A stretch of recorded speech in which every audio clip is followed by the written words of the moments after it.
keep talking tough on inflation. Still a long, long way away in terms of when we're going to see them pause. We don't think it's until after the March meeting. But Brian Weinstein, head of global fixed income at Morgan Stanley, has a different take. He says the Fed will have to tap the brakes soon. At some point, the Fed has to stop going 75 basis points a clip. I don't know that they need a big excuse for that. The Fed is going to start to talk about a slower pace, and the market may very well like that. We also heard from Lori Calvasina, head of equity review strategy. Should we wake it up now? I don't know. Is she asleep? No, she's good.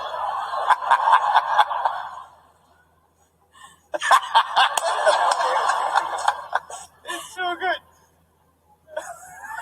That's Great. yeah. Sorry, this thing is long. Can you come again? It's late there. It's late. Oh, you're doing great. You're doing great. To learn all this from her, she needs to be woken up from her kidnapping slumber that we Should we wake it up now? discussed. I don't know. Is she asleep? No, she's good. It's also very damaging to the economy to have this level of inflation. So we're committed to bringing it down and staying the course until we're well and truly done. Well, when we were speaking before the interview, you said that the futures market hump shape, the idea that you go up and then you come back down next year, is wrong.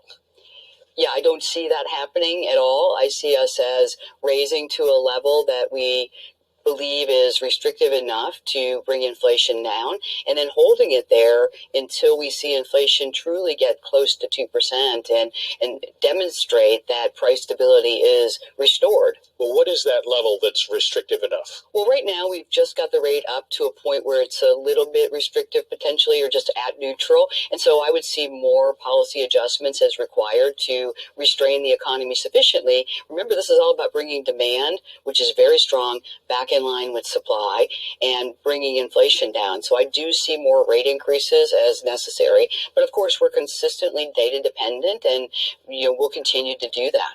Well, I know you tell me because you're data dependent, you haven't made a decision about what you want to do on November 2nd. That's correct. But what's more important right now, the speed at which you get to the restrictive level or the length of time you leave it? To my mind, the length of time we leave it there is increasingly important, because that's really going to be the thing that brings inflation for not just